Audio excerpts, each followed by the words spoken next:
Izin share screen sudah terlihat belum?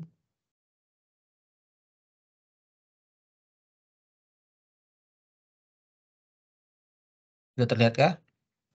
Sudah terlihat, Pak. Sudah, Pak. Sudah ya, oke baik. Oke, jadi izin saya mulai. Jadi karena kebetulan waktu ini bisa ya, jadi nanti jam 5 ada kuliah lagi ya katanya. Iya, Pak, ada. Ya, oke kita masih cukup waktu lah ya.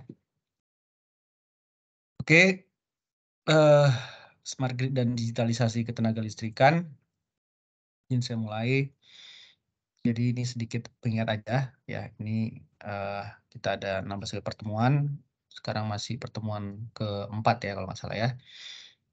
Nanti di pertemuan ke-8 ya ada UTS dan pertemuan ke-16 ya ada UAS. Tapi di sela-sela itu nanti akan ada beberapa tugas juga nanti saya sampaikan ya. Dan kuliah kita tetap lakukan lewat Teams ya. Oke. Minggu depan Kamis depan udah mulai libur ya. Kalau nggak salah di kampus juga mulai tanggal. Saya tanyakan lagi Pak ke Sekretariat. Belum dapat info Pak, mungkin nanti saya tanyakan ke Sekretariat.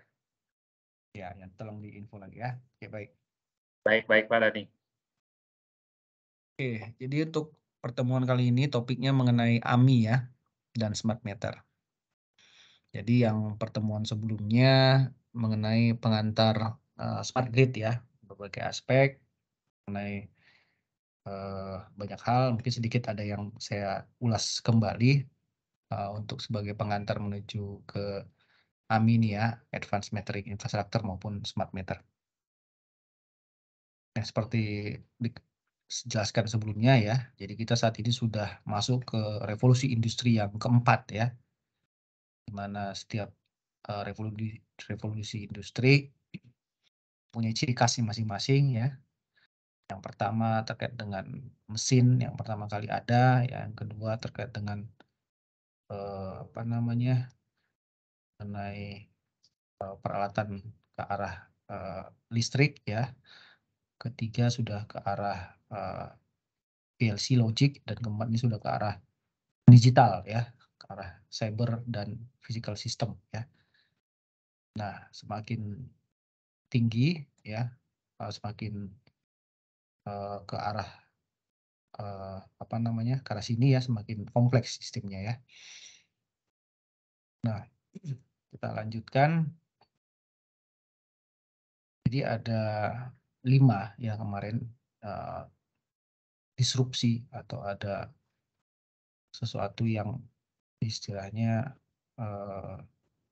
bisa menjadi satu pembedaan yang bisa membuat satu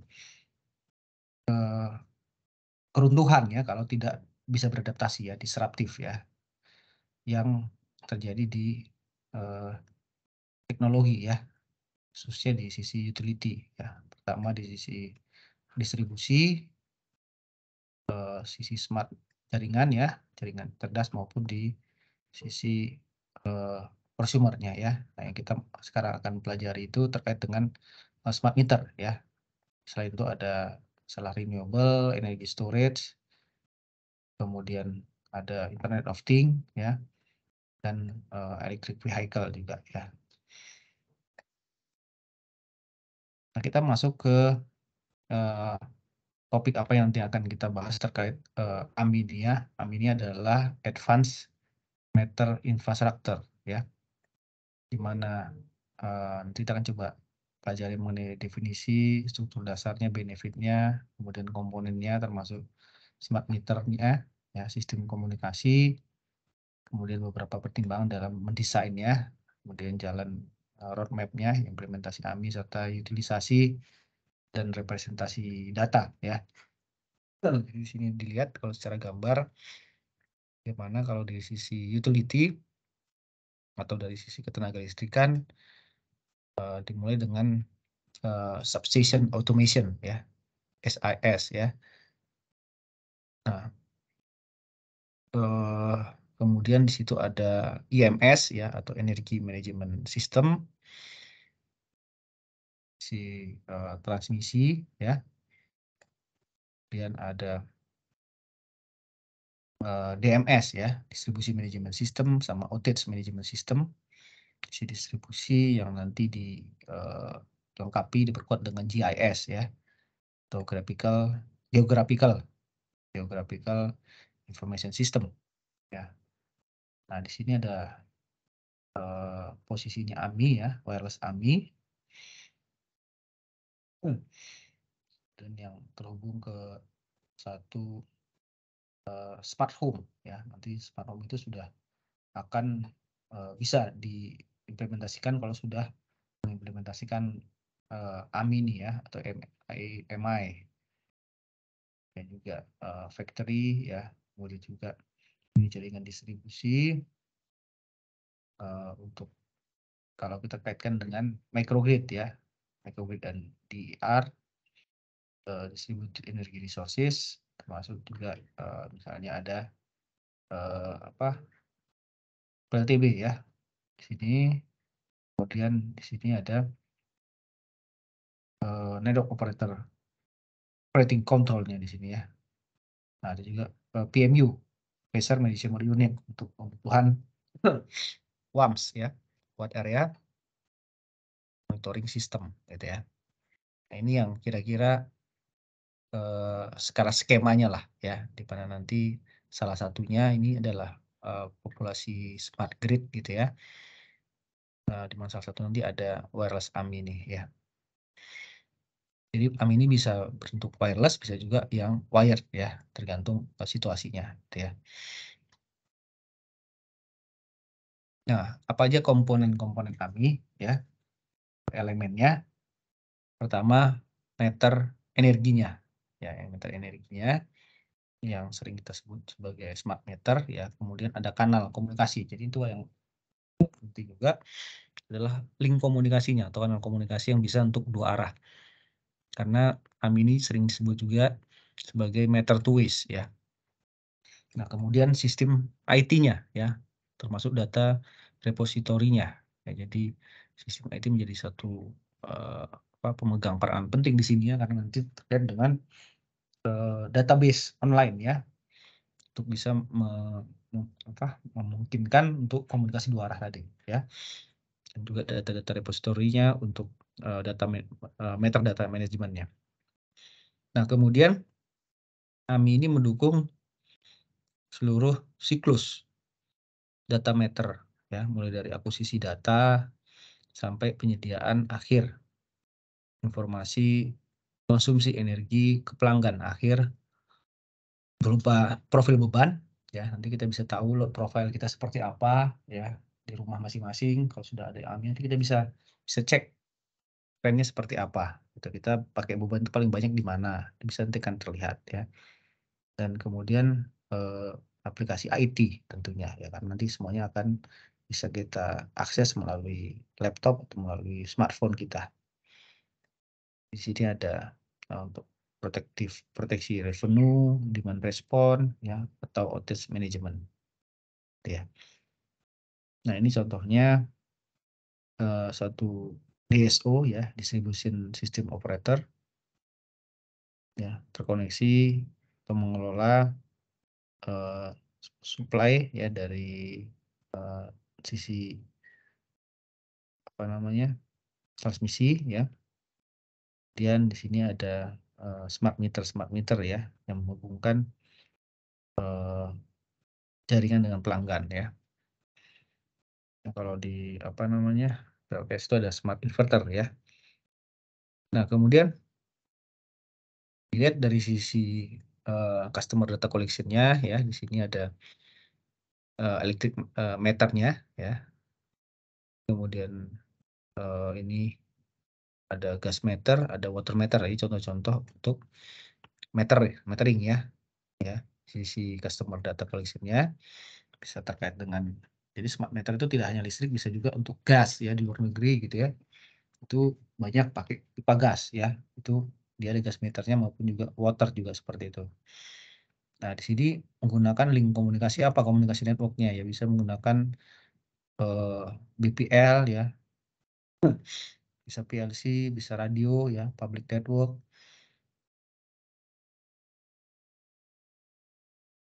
Kemudian di sisi utility atau third party ya, data receipt dan manajemen. Nah, ini ada host-nya ya, AMI host gitu ya. Sama ada MDMS ya, metadata management system. Nah, jadi sini lihat bahwa di sini sudah mulai apa namanya, measurement unitnya ya. Nah, ini bisa juga terkoneksi ke alat lain misalnya ya. Ini bisnis prosesnya. Kemudian nanti menggunakan link komunikasi ya. Menggunakan last mile ya. Communication baik dengan one ya. Bisa juga dengan dia akan mengirim data ke hash ini ya, head end system ya.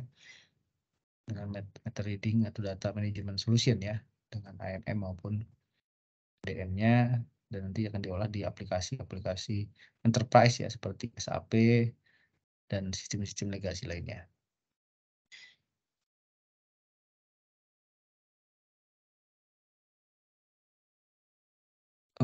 Apa struktur dasarnya ya? Saya sampaikan tadi ada 3. Yang pertama alat meternya ya, smart meter. Meter ini kalau di sini disebut meter data accuracy point ya. Kemudian dia terkoneksi ke komunikasi. Link komunikasi menjadi sangat penting ya, karena memang posisinya tersebar dan remote ya. Nah, di sini ada menggunakan RF network ya, atau menggunakan IoT ya, sudah masuk ke internet.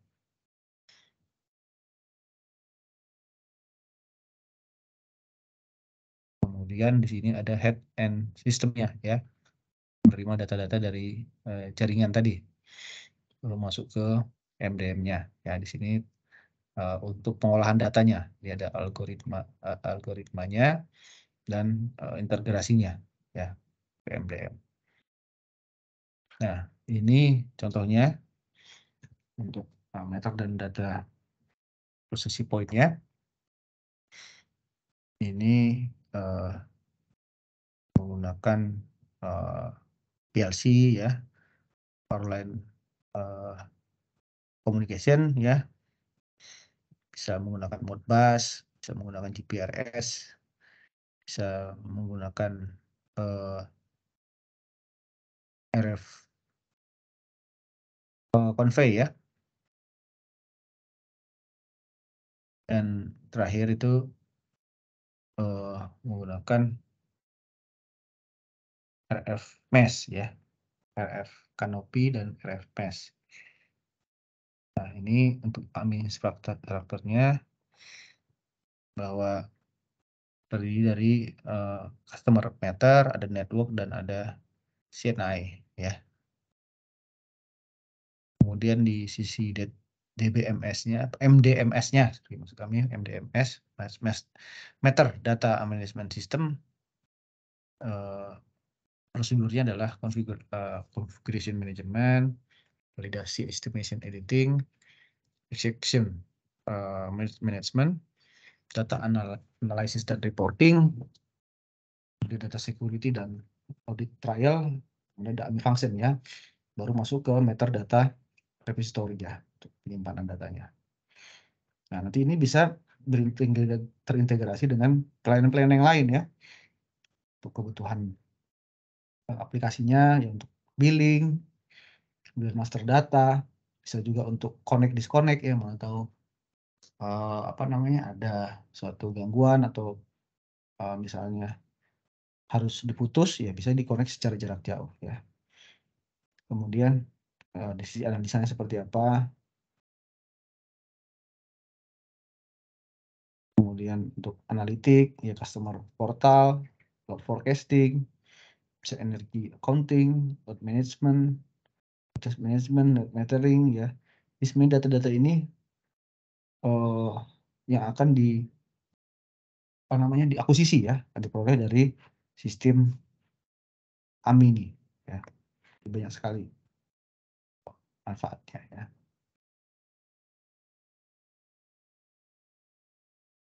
Nah, apa perbedaan AMR dan AMI ya? AMR itu adalah automatic meter reading. Ya, ada teknologi metering yang dapat mengumpulkan data ya, meter maupun informasi konsumen secara real time dengan data diagnostik. Nah, data ini akan otomatis ditransfer ke database untuk diolah menjadi dasar untuk penagihan atau billing ya. Dan juga untuk troubleshooting kalau ada gangguan, dan juga analisa pihak utilitas ya terkait dengan tren datanya seperti apa. Terus komunikasi AMR adalah one way ya. Jadi hanya satu jalur satu arah dari pelanggan ke utilitas ya, atau ke pusat. Nah, kemudian AME membantu utilitas ya dalam hal yang lebih cepat penghematan dan pemeriksaan akut. Tapi teman itu terkait dengan AMR ya. Nah, berikutnya terkait dengan AMI ya, atau Advanced Metering Infrastructure adalah sistem terintegrasi ya, mengumpulkan, menganalisa penggunaan energi listrik untuk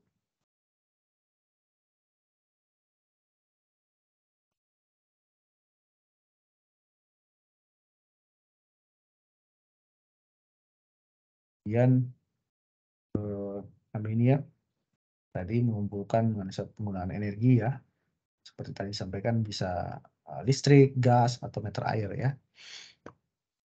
Kemudian bedanya adalah AMI ini two ways ya, kalau tadi AMR itu adalah one way. Kalau ini two way ya, dua arah antara pelanggan dan utilitas ya. Dan juga memungkinkan pelanggan memperoleh data konsumsi energinya. Jadi yang menggunakan datanya tidak hanya, kalau ini kan hanya yang menggunakan data hanya PLN gitu ya, utilitas. Jadi pelanggan nggak tahu gitu ya, atau nggak bisa memanfaatkan. Tapi kalau dengan meter two ways ini ya, AMI dia dua arah.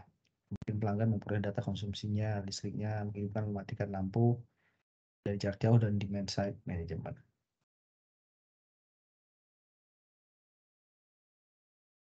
Nah, kemudian tadi ya, memperoleh data konsumsi, matikan satu daya dari jarak jauh dan demand side management. Jadi demand side management ini termasuk misalnya mematikan pemakaian tertentu yang high consumption ya, terutama di saat defisit misalnya. Nah, ini merupakan teknologi yang telah banyak digunakan pada sistem smart grid, didasarkan pada koneksi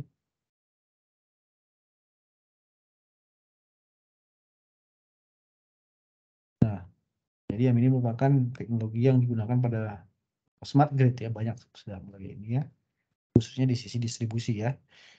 Nah, berdasarkan koneksi perangkat keras dan perangkat lunak ya, hardware dan software, dan memanfaatkan jaringan internet secara non ya, neighborhood area network. Jadi memang ini pemakaiannya secara bersama-sama lah gitu ya, dengan tetangga maupun secara wide area network gitu ya. Nah, ini bagian ini kita lihat secara lingkupnya, bahwa AMI ini jauh lebih besar ya, lebih banyak ya. Kalau AMR ini lebih ke billing dan metering aja. Tapi kalau AMI ini bisa untuk planning, operation ya, engineering, customer service, asset management ya, billing, meter gitu ya, dispatch and demand management. Ya, banyak sekali ya yang bisa dilakukan oleh AMI ini manfaatnya dibandingkan dengan AMR ya.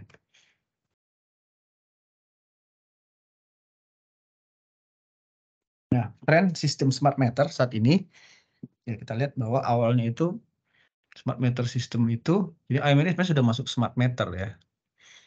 Nah, tapi dia cenderung one way ya, karena memang hanya untuk kebutuhan utilitas. Nah, kemudian secara fungsinya ya adalah pembacaan otomatis ya tiap bulan. Kemudian one way tapinya ya, outage detection termasuk task gap, terus temper detection, load profiling.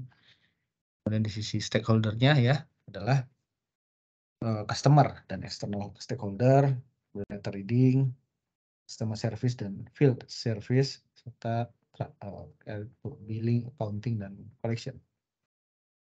Nah, sedangkan AMR Plus daily on demand ahead dan demand rate maksudnya, hourly internal data, outage notification ya, other community rates ya. Nah, kemudian stakeholder-nya itu adalah TND operation sama TND engineering. Kemudian terkait dengan instruksi information teknologi ya di sisi dan metering service ya di sisi stakeholder-nya. Nah, kalau AMI sudah full two ways ya, dia mengintegrasikan service suite, time based rate, dan remote meter programming, dan kemudian power quality ya di sisi functionality-nya. Kemudian stakeholder-nya adalah marketing dan demand side management. Kemudian load forecasting ya bisa juga untuk kebutuhan pelanggan ya, power procurement, unregulated service juga ya. Jadi memang AMI ini jauh lebih modern lah ya dibanding AMR Plus maupun AMR One Way.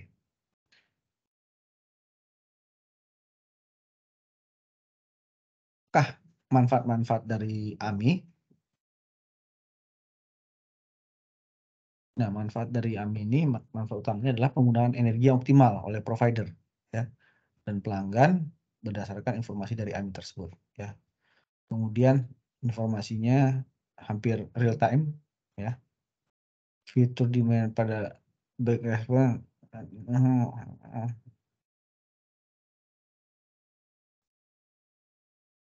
Nah, kemudian fitur demand respon ya, DR ya, ini juga sesuatu yang sudah viral ya. Ada dua biasanya DER, demand distributed energy resources, dan demand respon DR ya. Mungkin pelanggan mengatur pemakaian listriknya ya. Jadi karena ini terwaste ya, jadi bisa diatur informasi harga, waktu beban tertinggi. Nanti ke depannya pada saat semua pelanggan sudah atau mayoritas lah ya sudah dipasang AMI ini ya, maka nanti akan ada harga-harga berbasis waktu ya, seperti selain rumah tangga ya itu atau sosial, ada harga beban puncak ya sama harga waktu luar beban puncak. Mungkin juga seperti ya cara lain. Jadi karena dia bisa dinamis nanti ya. Nah, kemudian bisa juga untuk deteksi power quality ya, dapat diset pada smart meter ya untuk memfasilitasi inspeksi pada jaringan distribusi ya. Nah, kemudian meningkatkan observability pada jaringan distribusi ya.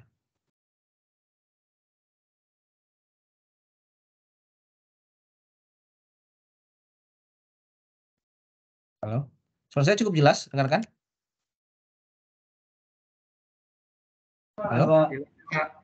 Jelas, Pak. Jelas ya. Oke, sorry, tempat ada gangguan sebentar. Maaf, ini memang koneksinya kadang-kadang kurang stabil.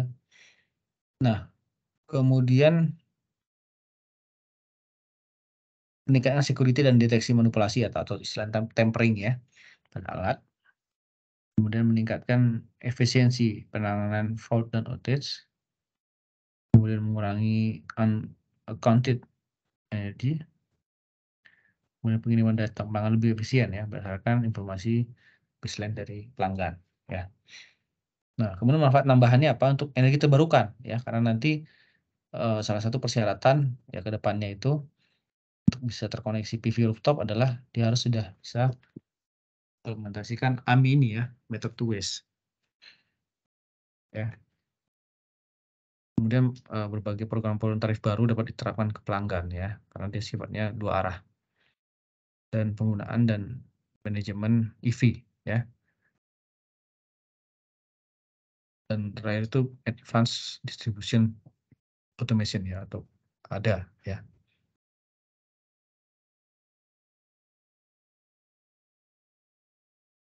Nah, ini ya untuk sistem billing ya.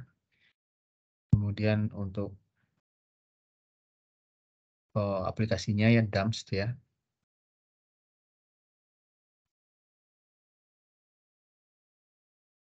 Nah, kemudian advanced distribution automation tadi jelasin ya. Kemudian penggunaan manajemen EV ya, ini juga penting nih ya. Jadi kalau sudah ada AMI ini, EV ini bisa lebih terkendali ya, electric vehicle, karena EV ini bisa menggunakan mekanisme grid to vehicle ataupun vehicle to grid ya.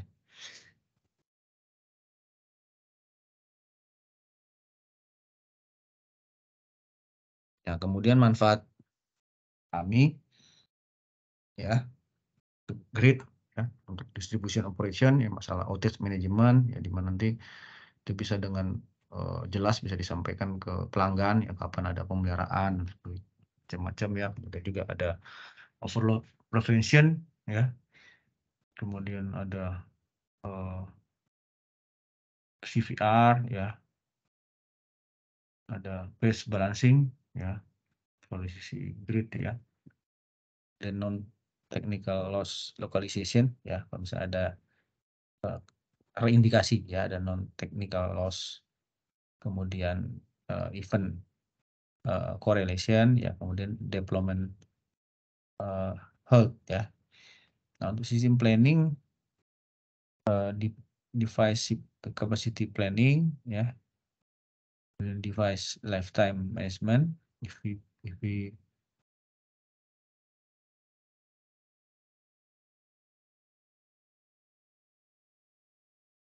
planning tadi ya, untuk device capacity planning ya, dan database-nya tadi bisa disimpan cukup lama, cukup besar ya. Dan device lifetime management, EV ya, planning juga bisa, connectivity model audit, kemudian stress asset ID, data quality ya, ini data-data yang sebelumnya itu belum bisa ya, perencanaan. Dan kemudian terkait dengan energi procurement, terkait dengan demand forecast ya, inventory monitoring ya. Nah, terkait meternya sendiri ya, ini terkait meter service-nya ada defective meter ID, defective socket ID ya, new meter health, contract validation, data quality assurance ya, geospatial outlier monitoring ya, atau ada yang data-datanya yang melenceng ya, sifatnya outlier ya. Kemudian net meternya seperti apa, geospatial reportingnya, dan terakhir meter inventory tracking ya, di sisi meter service. Nah, kemudian di sisi AMI deployment-nya, net meter health, deployment tracking, network tracking ya, kemudian customer reversal tracking, deployment data quality, dan terakhir geospatial reporting.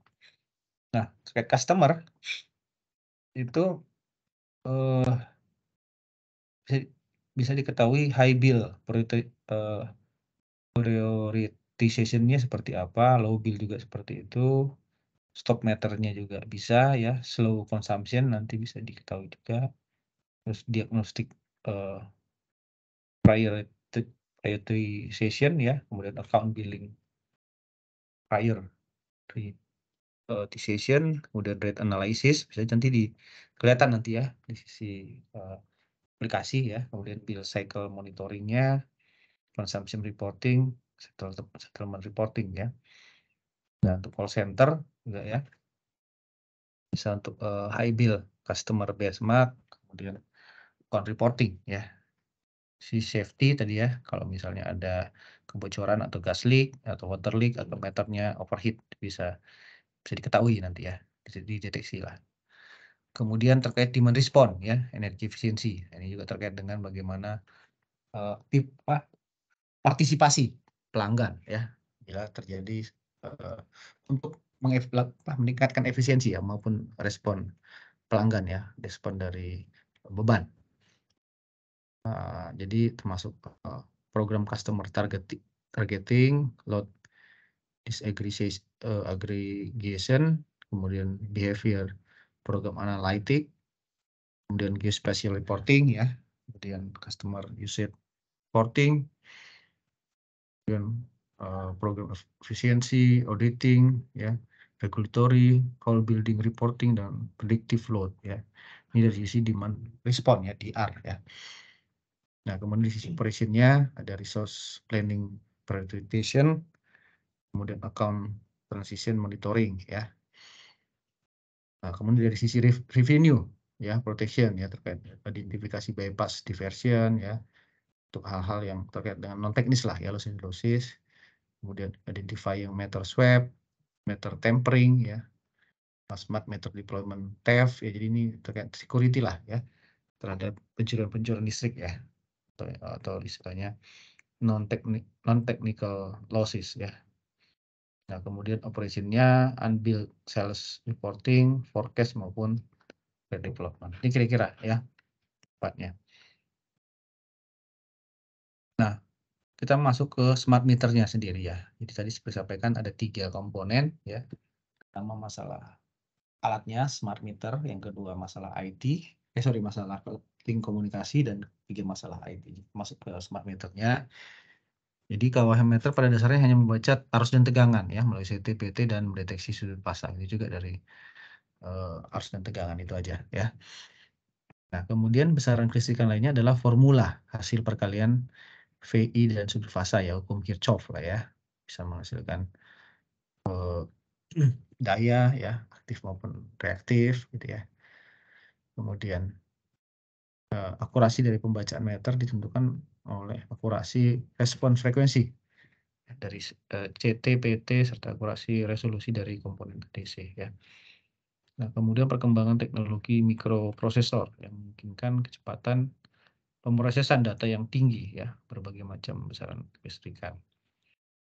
Kemudian meter dengan fungsi yang lengkap dapat mengukur banyak besaran kelistrikan turunan ya. Kemudian memori, semakin banyak parameter yang dihitung, semakin besar memori yang dibutuhkan ya. Nah, ini kira-kira bagannya ya di sisi utility sources, kemudian di sini dari sisi customer load ya.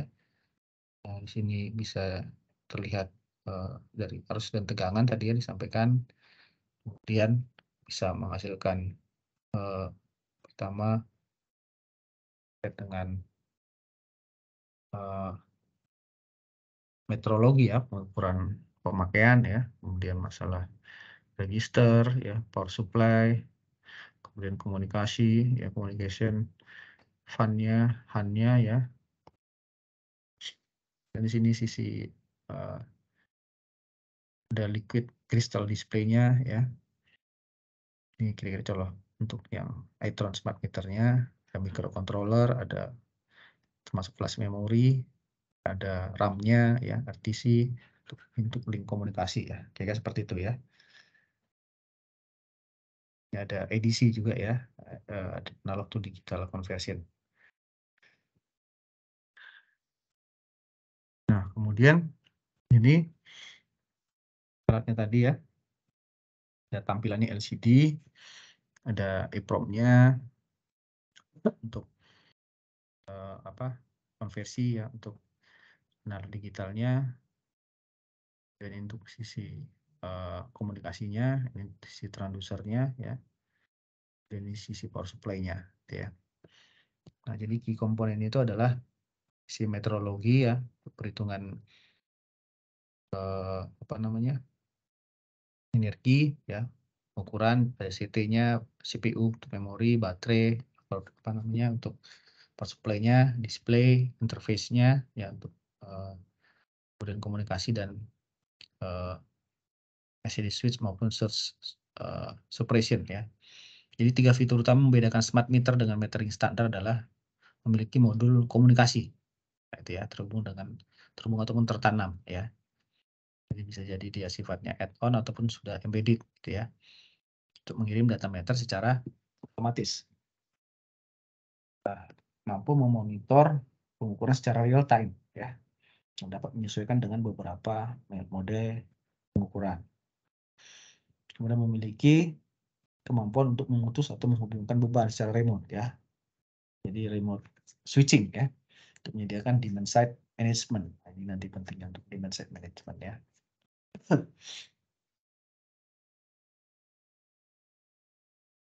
Jadi terminologi smart meter ini sebenarnya tidak hanya masalah smart utility, tapi juga sistem ya, terkait dengan data akuisisi, validasi, analitik, reporting dan kontrol ya.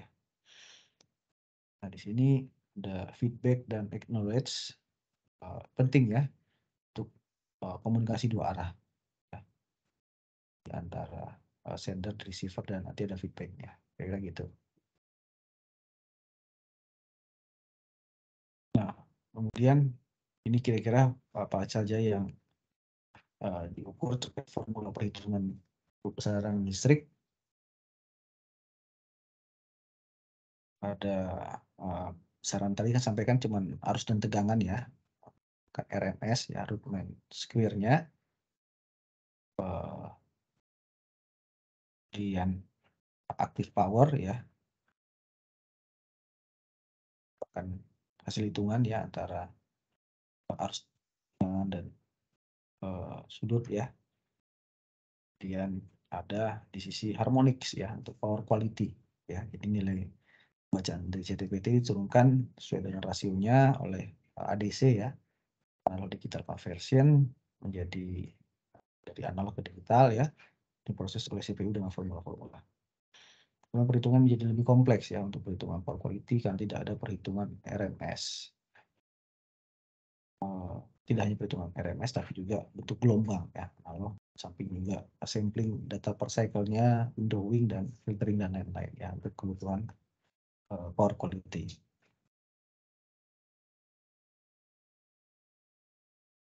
Nah kemudian dari event detection juga bisa terlihat atau bisa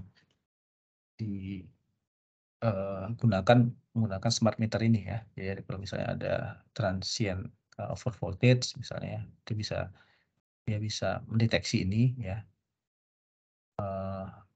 masuk merekam peak value-nya seperti apa, intervalnya maupun bentuk gelombangnya seperti apa ya, waveform-nya. Ini kalau misalnya di sisi ini tadi ya, di sisi power quality lah ya.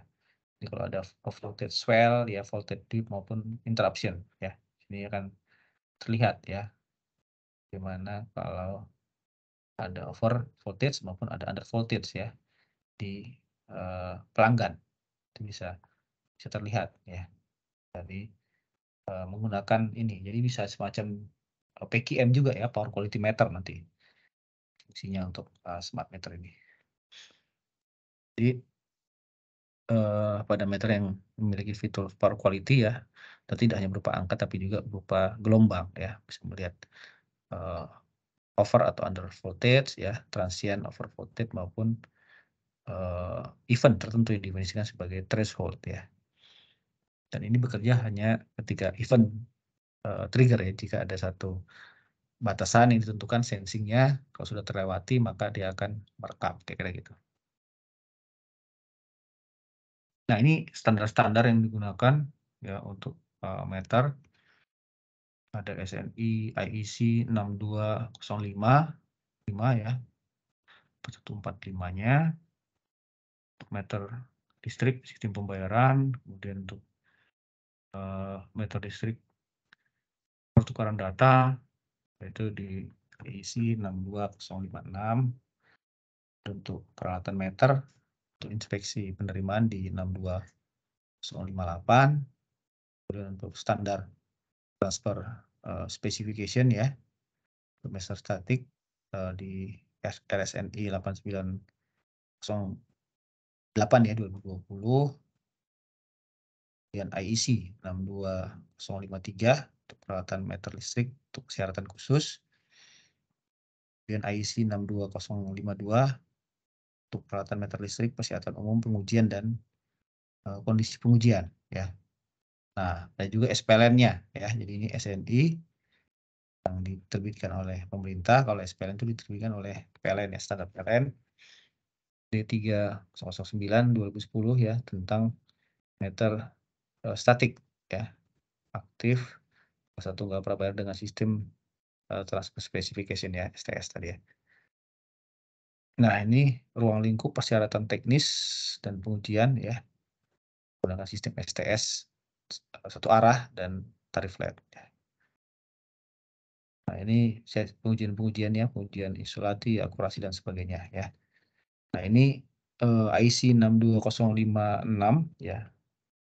Ini tahun 2014 terkait dengan DLMS, COSEM ya, maupun arsitektur dari peralatan meter tersebut. Nanti kita pelajari berikutnya ya, masalah DLMS maupun COSEM ini. Nah, ini DLMS itu protokol ya. Jadi standarnya adalah IEC, ISO, CEN ya, CENELEC, ETSI, ya, ITU, EEE ya, maupun ANSI ya. Nah, jadi menggunakan device language message specification ya, DLMS. Jadi usernya regulator ya, utility, energy service provider, manufaktur ya, sistem integrator maupun konsultan ya. Nah, kemudian asosiasi aliansi konsorsium ya, menggunakan domain spesifiknya itu di IEC TC13, CN TC294, TCS, untuk domain-domain yang lain ya. Jadi ini standarnya untuk standar protokol device language message specification ya. Nah, di sini aplikasinya adalah terkait dengan revenue metering, load profiling, power quality, touring control maupun payment meter. Ya. Jadi ini kira-kira ini di sisi utilities, misalnya electricity, gas, water, thermal energy. Nah, di sini sisi marketnya untuk transmisi, distribusi, komersial, industri maupun residensial ya. Nah, ini DLMS atau custom application layer itu ada terkait dengan what area, network, communication profile, kemudian neighborhood area network communication profile serta local area network communication profile ya. Ini bisa menggunakan PSTN, telepon ya, GSM, GPRS maupun menggunakan PLC ya, wireless dan juga twisted pair PLC wireless ya. Nah, jadi DLMS atau COSEM ini itu di IEC, diatur di IEC 62056 ya, adalah standar global untuk smart energy meter. Ya, jadi ini adalah standarnya ya, untuk smart energy metering, control dan management ya. Jadi standar ini menentukan object oriented data model, application layer protocol ya, dan media communication profile. Jadi tiga komponen utamanya adalah COSEM ya sendiri adalah companion specification itu singkatannya untuk energi meter, di mana model objek yang mampu menggambarkan hampir semua aplikasi COSEM ini. Nah, kemudian ada OBIS ya, Object Identification System atau sistem penamaan objek ya. Lalu yang terakhir itu adalah DLMS tadi ya, Device Language Specification, yaitu protokol di layer aplikasi ya yang mengubah informasi yang dipegang oleh objek menjadi pesan ya. Ini bisa digunakan untuk utilitas energi di semua segmen pasar maupun semua aplikasi dan hampir semua media komunikasi ya. Nah, ini perkembangan metering pada sistem tenaga listrik ya. Jadi awalnya metering itu di sisi pembangkitan dan transmisi yaitu di sekitar 1960-80 ya. Ini berkembang. Kemudian masuk berikutnya ke di sisi trafo ya, trafo tegangan tinggi maupun tegangan menengah sekitar 80 sampai 90. Dan masuk ke sisi meter di sisi distribusi ya. Untuk tegangan 4 sampai 33 kV ya, itu di sekitar 90 sampai 2000 ya. Lalu di sisi low voltage ya, mulai tegangan 110 sampai 480 volt. Sudah masuk ke sisi intelijen di sini ya. Nah, di sini ada utility maupun AMI, implementing agency ya. Kemudian nanti masuk ke sistem integrator ya. Nah, di sini memang sangat penting sistem integrator ini yang memungkinkan AMI ya atau AMI dengan berbagai merek itu bisa saling berkomunikasi. Ya, kemudian ada meter provider ya, komunikasi service ya, tadi saya sampaikan ya, bagian-bagiannya yang menyediakan meter, menyediakan link komunikasi maupun menyediakan service untuk IT-nya, database-nya ya, data ya. Kemudian juga terkait dengan yang melakukan instalasi, itulah bagian dari nanti yang dilakukan di sistem integrator ya. Nah, ini feature-featurenya ya, yang advance-nya adalah data recording lebih banyak, ya OSITO dan Daemon juga bisa lebih banyak, analisa kualitas list daya ya, harmonik, kemudian distributed intelligent edge analytic ya, deteksi melaporkan soket yang panas, ini tadi terkait misalnya ada kendala di hardware ya tadi ya, kemudian load disaggregation ya, kemudian open metal detection ya, ini terkait misalnya ada ada indikasi ya kecurangan misalnya, kemudian identifikasi fasa feeder ya, kemudian pembebanan trafonya seperti apa gitu ya, juga bisa diketahui ya melalui ini.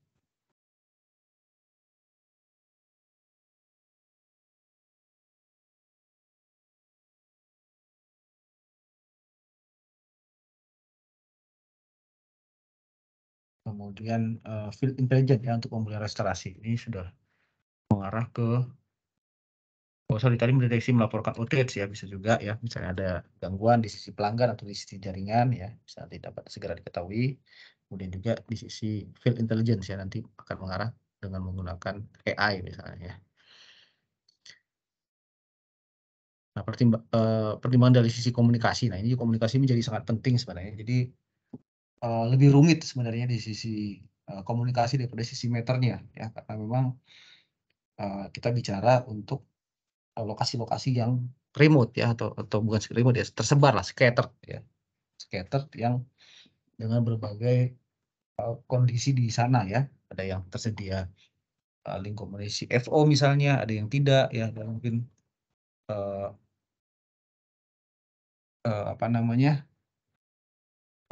dengan berbagai dengan berbagai kondisi. Nah,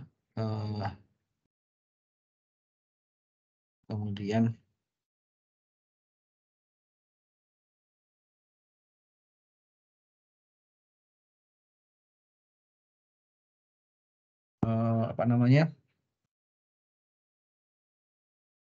kebutuhan dan hambatan jaringan berbeda di gantung geografi juga, betul ya. Nah, pemukiman padat ya, daerah berbukit ya, ini juga masalah loss namanya ya.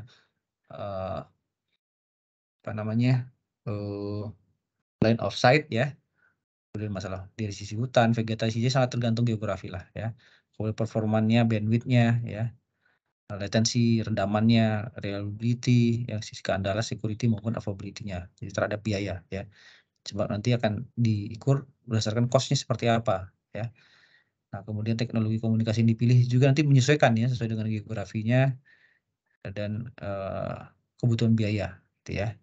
Nah, nanti baru dihitung TCO-nya ya, total cost ownership, pertimbangan biaya perolehan infrastruktur, media komunikasi maupun biaya operasi. Itu kira-kira kalau di sisi komunikasi ya. Jadi kalau di sisi grid ya,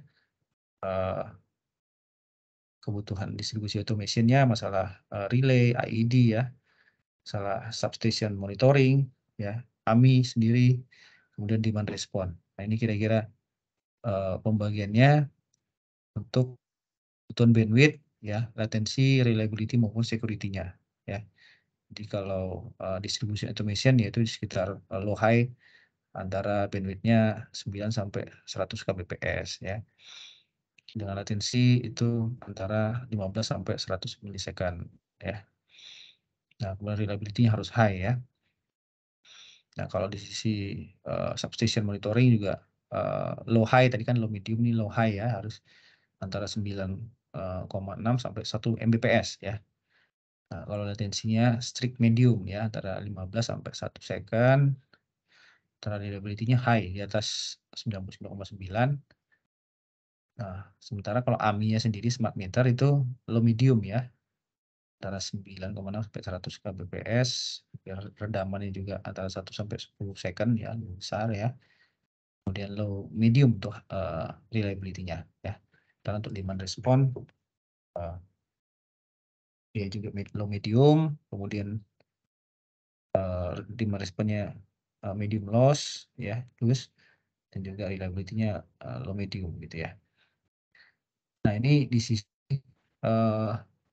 jaringannya ya, di sisi utility, kemudian ada wide area network, ada field network ya. Di sini nanti ada terhubung berbagai smart meter yang melalui berbagai media ya, bisa menggunakan BPL network, fiber, wireless, distribution substation, atau juga bisa menggunakan radio gitu ya, RF. Nah, di sini parameternya kalau RF mesh seperti apa ya, seluler, PLCC ya, narrowband IoT, yang kemudian LoRa ya. Nah, sekarang sudah ada yang baru itu apa ya, broadcast WiFi ya. Jadi sekarang memang teknologi semakin berkembang terus ya. Teknologinya kalau ini RF itu mesh, ini point to point ya, kalau PLC itu star ya. Kalau narrowband itu point to point, kalau LoRa itu star ya. Nah, ini kira-kira kalau di sisi latensinya ya, ini medium, kalau seluler itu low, kalau PLC high ya, narrowband low, kalau yang LoRa itu malah high ya, latensinya, redaman. Dan sinya kalau RF itu self healing ya, kalau seluler itu yes or no, bisa ya bisa tidak lah ya. Kalau ini PLCC maupun LoRa, nah itu tidak ada redundant ya. Handling juga seperti itu, ada khusus untuk seluler tuh dia data handlingnya large lah ya.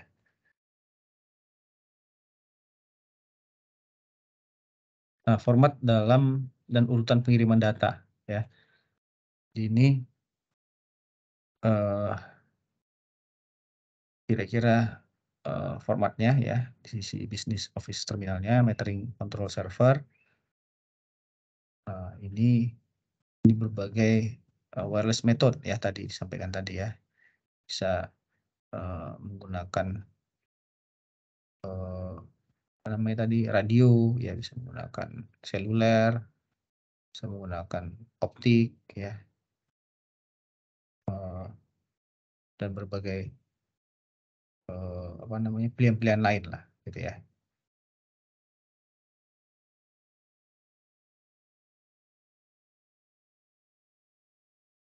Bisa yang wire maupun yang wireless ya. Ini yang wireless, ini yang wired gitu ya.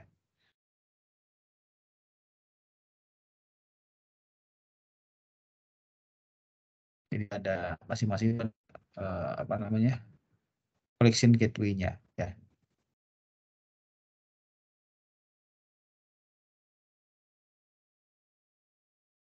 Ini kira-kira format datanya ya. Ada meter ID, meter type, MNF name ya. Ini kalau sekait database-nya ya, urutan data pada kanal ya. Ini untuk standarnya lah ya. Yang fasa tunggal, ini yang fasa 3 fasa gitu ya.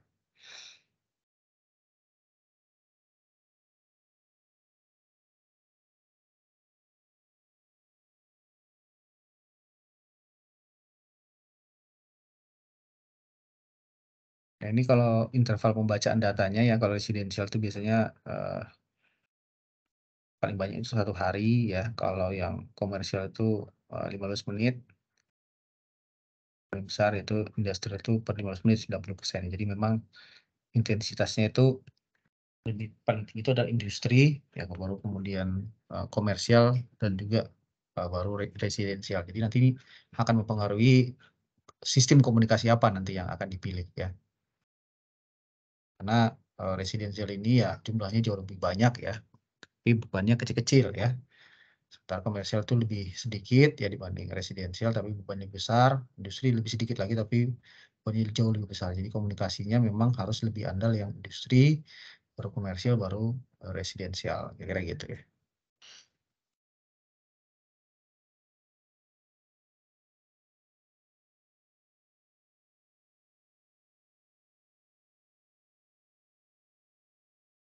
Nah, apa pertimbangan-pertimbangan lain dalam desain sistem ya?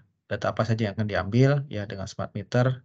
Banyak data yang dapat diambil dari pelanggan. Nah, jadi ini juga pilihan ya. Jadi apa aja sih sebenarnya data yang perlu? Bisa banyak ya, tapi kalau banyak data diambil nanti artinya bandwidth-nya harus lebih besar ya. Kemudian juga alatnya juga harus lebih memorinya juga harus lebih besar gitu ya. Jadi kemudian untuk fungsi-fungsi yang lain ya. Jadi AMI Smart Meter sebenarnya tidak hanya untuk mencatat KWH ya, untuk data menjadi sangat penting gitu ya. Nah, kemudian bagaimana pola pemberian nomor ID ya, sebaiknya diatur memudahkan sorting ya, kelompokan jadi supaya terstruktur dengan baik lah, gampang melakukan query-query ya gitu ya. Kemudian struktur penomoran sebaiknya memuat informasi terkait posisi hierarki meter di level atasnya gitu ya.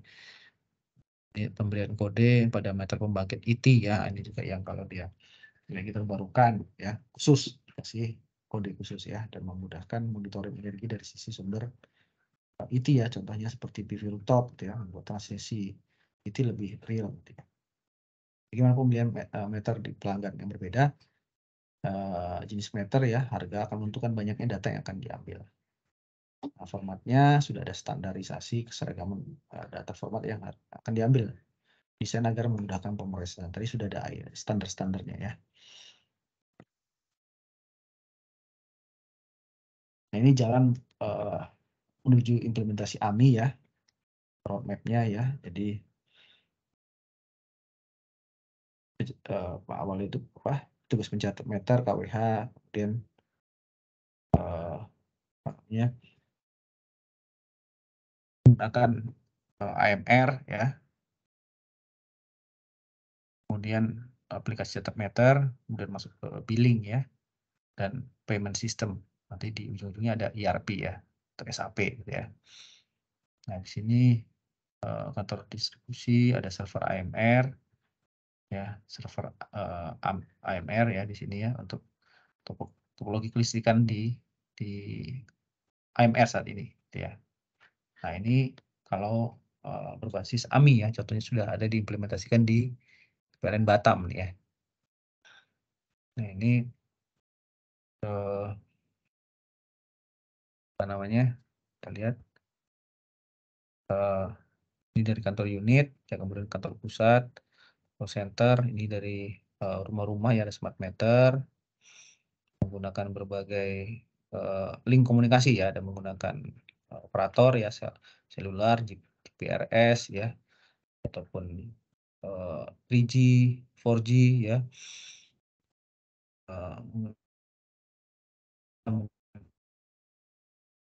iya,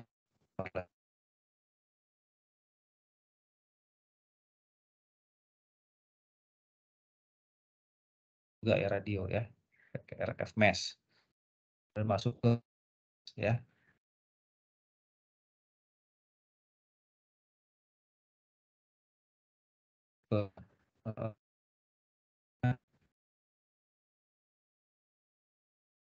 ke data center ini masih sudah di ranah application ya. Ada BMap, ada dan APKT berbasis AMI di sana.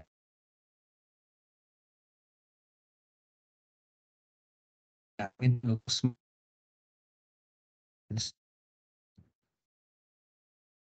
contohnya di ya. Smart Grid, ada control center,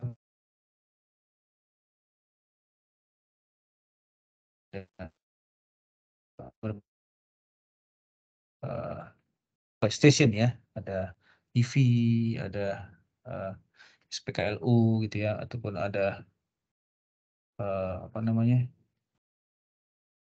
untuk bus ya, kemudian untuk di sisi SCADA ya, tampilannya untuk B2 TKE, kemudian display CSMS ya, ini contohnya kalau di BPPT ya contohnya. Nah ini utilisasi dan representasi data ini kira-kira tampilan-tampilannya ya, di sisi display ya.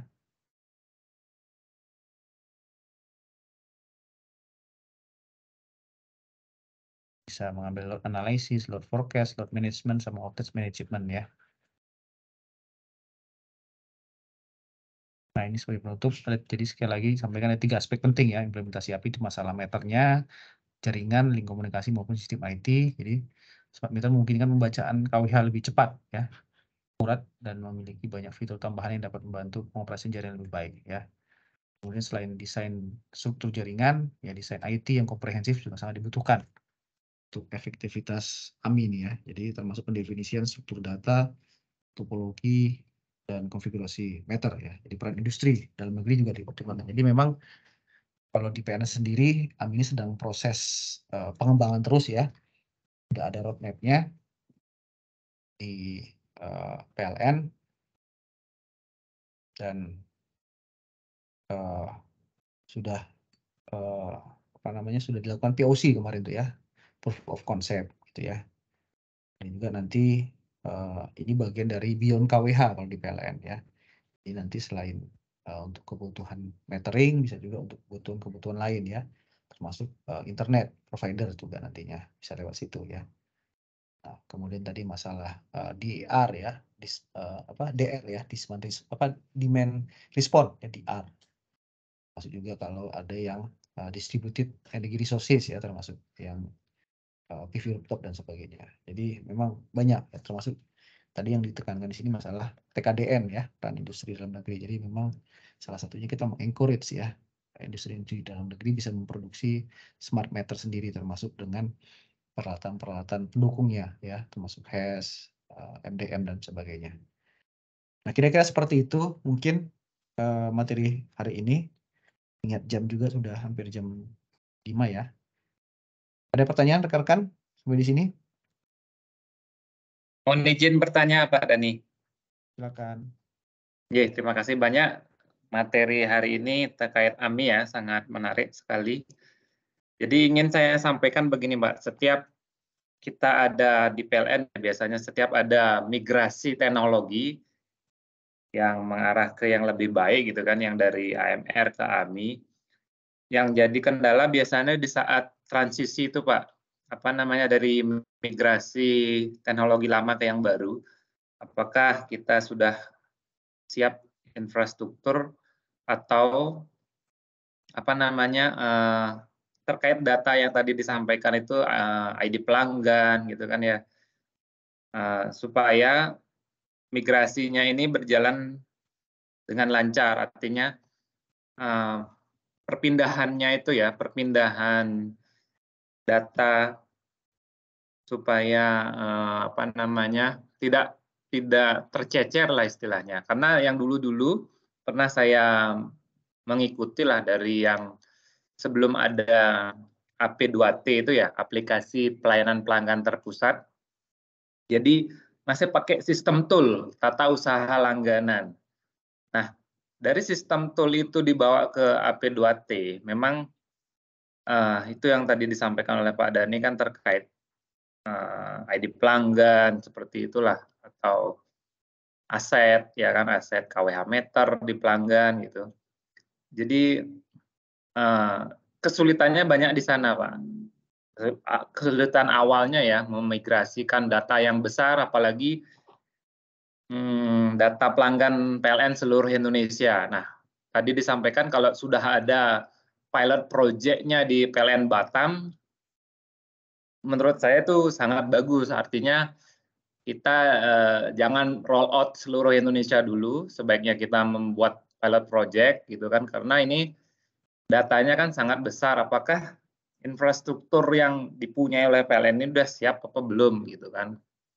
Kait apa namanya servernya gitu kan ya, server nanti untuk AMI-nya ini jangan sampai down di tengah jalan gitu, karena sekali kita migrasi gitu kan, kita declare itu sudah roll out jalan, harus itu yang menjadi patokan gitu, jangan lagi kembali ke yang lama kan gitu. Nah, menurut pendapat saya sih bagus dilakukan pilot project percontohan terlebih dahulu. Nah, nanti kan menemukan permasalahan-permasalahan nanti seperti apa namanya quick ininya ya, quick responnya lah. Jadi itu karena itu tadi karena pelanggan PLN seluruh Indonesia kan sangat besar, jadi diperlukan database. Nah, kemudian yang apa namanya ya, saya sangat setuju lah kalau ada perkembangan teknologi yang lebih bagus, akan memudahkan ini Pak, pekerjaan PLN berikutnya seperti tim P2TL ya. Kalau memang betul AMI ini two ways, berarti kan P2TL itu bisa tidak ada pekerjaannya ya Pak. Artinya ya dari segi pelanggan ada positifnya juga, artinya pelanggan akan apa namanya menggunakan energi itu dengan baik dan benar lah ya, tidak ada istilahnya tanda kutip kalau seandainya pelanggan itu tidak tahu bahwa KWH meternya itu ada anomali gitu kan, artinya tidak terdeteksi secara dini.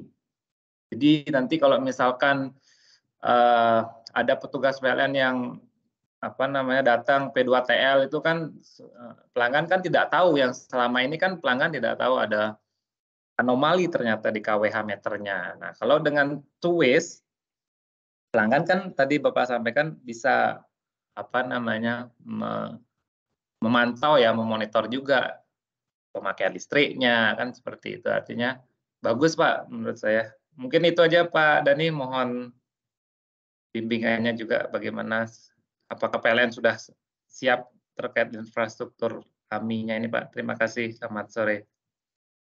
Sore, makasih Beli Agung ya untuk sharingnya ya, pengalamannya. Ya, jadi betul ya, ini suatu proses yang panjang ya di PLN dengan pelanggan puluhan juta ya, terutama di sisi pelanggan rumah tangga ya.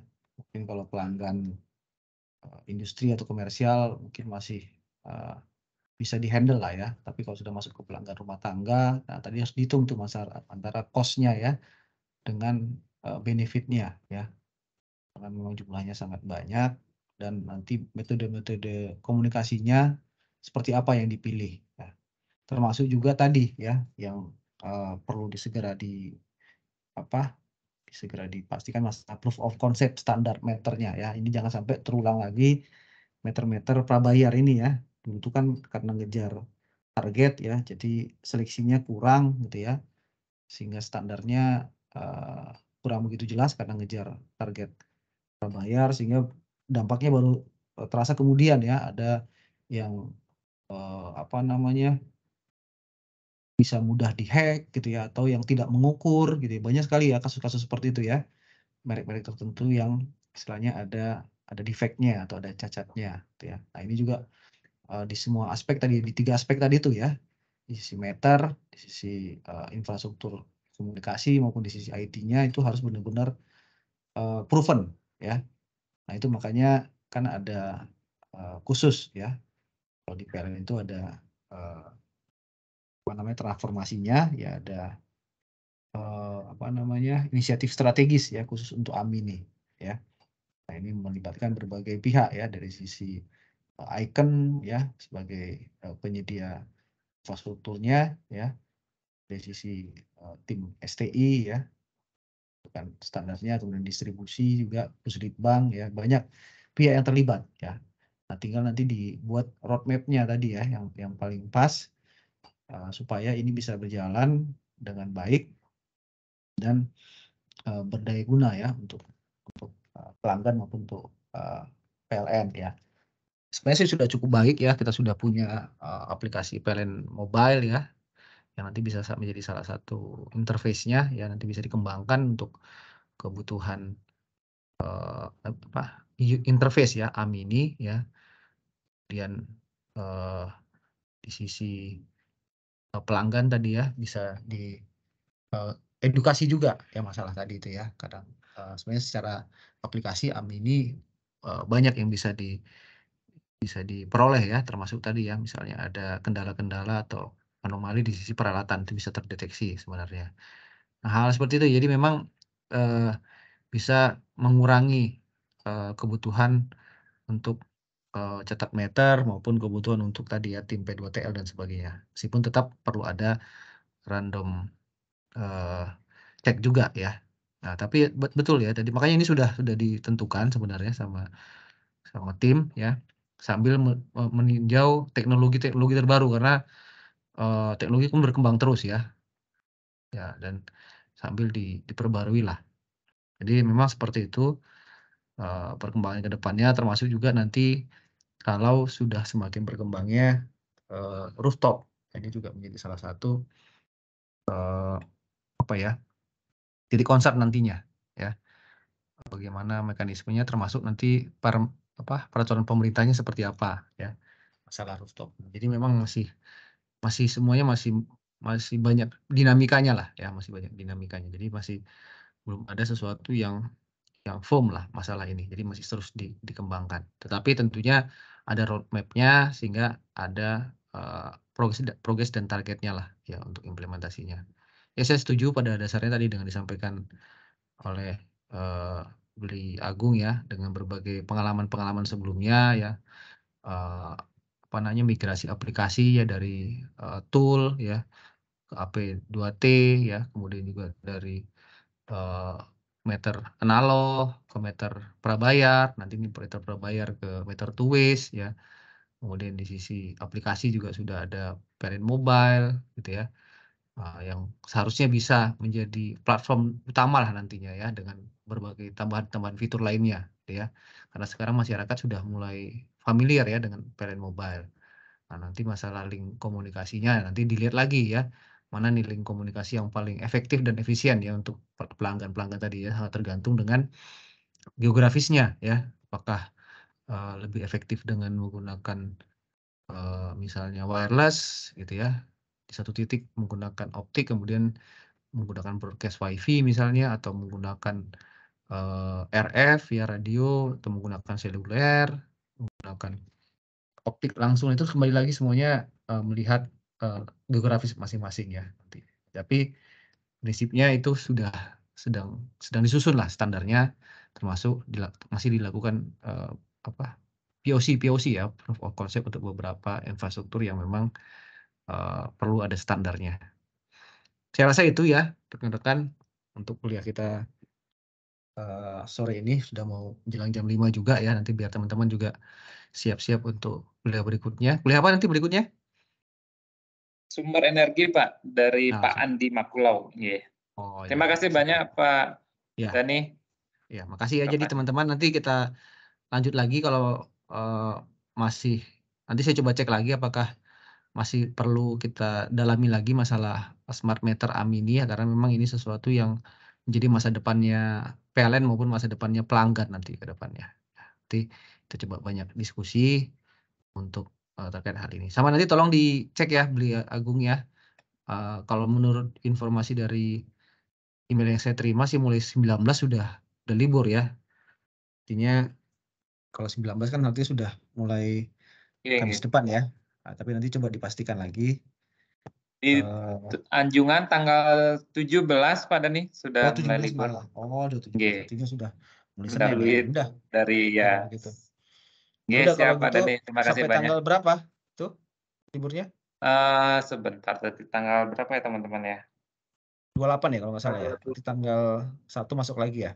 Tanggal 2. Oh sorry, tanggal 1 kan libur ya, 1 Mei, 2 Mei mungkin ya.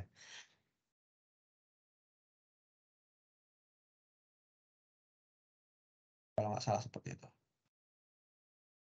Kalau dari anjungannya 17 sampai 27 April, Pak Dani. 27 itu masuk atau 27 masih libur? Masih libur. Kan ada 28 kalender ini. 28 masuk. 28 itu Tanggung banget itu, hari Jumat. Ya. Ya. Mei seperti. Ya udah. Ya, tadi channel kita kena Kamis ya. Ya udah kalau gitu kita nanti jumpa lagi di awal Mei ya, awal Mei kalau gitu. Ya, siap. Ya, saya rasa itu aja rekan-rekan. Sekali lagi saya ucapkan selamat menunaikan ibadah puasa ya bagi rekan-rekan sekalian yang menjalankannya, dan selamat meskipun masih agak lama ya, masih ya hampir seminggu lebih lagi lah ya untuk menyambut Hari Raya Idul Fitri. Mohon maaf lahir dan batin. Saya rasa itu aja temuannya teman-teman. Terima kasih. Selamat sore. Assalamualaikum warahmatullahi wabarakatuh. Waalaikumsalam. Selamat sore Pak Dani. Terima kasih banyak Pak. Terima kasih banyak Pak. End meeting ya. Yuk, makasih.